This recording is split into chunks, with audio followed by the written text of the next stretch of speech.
Hey guys, we're going to be showing you how to replace the globe on your Dominator Mosquito Trap. For the first step, what you want to do, there are 3 screws just on the very top of the unit. You just want to go ahead and loosen those ones. Once you got those 2 screws undone, all you need to do is just grab the bottom top of the unit and just lift this head assembly off. Just want to be mindful of that wire there, but I usually just turn them around so you have a nice little platform to work off. Then the next thing you want to do is undo these 4 screws to access the globe.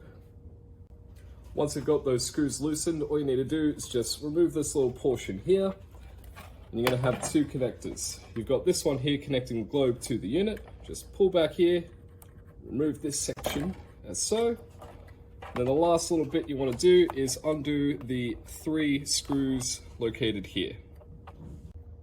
With those screws loosened, the globe's now free to come off the top plate. So you just take out your bung globe, get your new one in,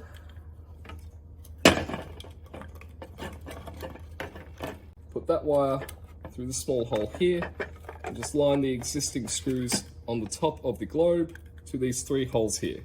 Screw it all back together and just reverse the steps in this video to get your machine back up and running.